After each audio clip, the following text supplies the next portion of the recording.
Hi friends, காலை வணக்கம். இன்றைக்கி என்ன காமிக்கலான்னா, நம்ம வீட்டில் மஞ்சள் இருக்கவங்க எப்போவுமே மஞ்சள் செடி போட்டிருப்பேன். எப்போனா பொங்கல் எடுத்துருவோம். பூ பூத்து ஒரு வருஷத்துக்கு அப்புறம் கூட எடுத்திருக்கேன்.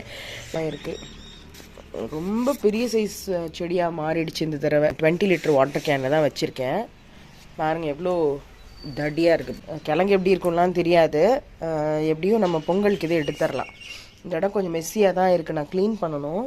இது இந்த டபுள் கலர் டிசம்பர் பூ, அது என்னவோ தெரில, பூக்கவே இல்லை.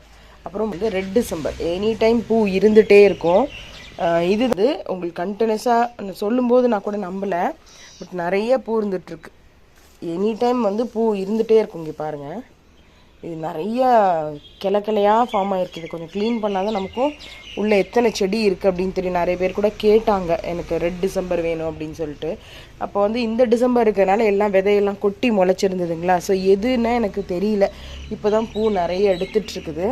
இங்கே மட்டும் இல்லை, இன்னும் உள்ளெல்லாம் இருக்குது, டிசம்பர் செடி இருக்குது. இது க்ளீன் பண்ணால் தான் நமக்கு தெரியும் என்ன இருக்குது அப்படின்ட்டு. இது கூட கொஞ்சம் ரோஸ் இருக்குது. இங்கே பாருங்கள், இதுவும் அப்படி தான் கண்டினியூஸாக பூ இருந்துகிட்டே இருக்கும். இது இந்த பிங்க் கொடி ரோஸ்னு சொல்லுவாங்க பாருங்கள், அது.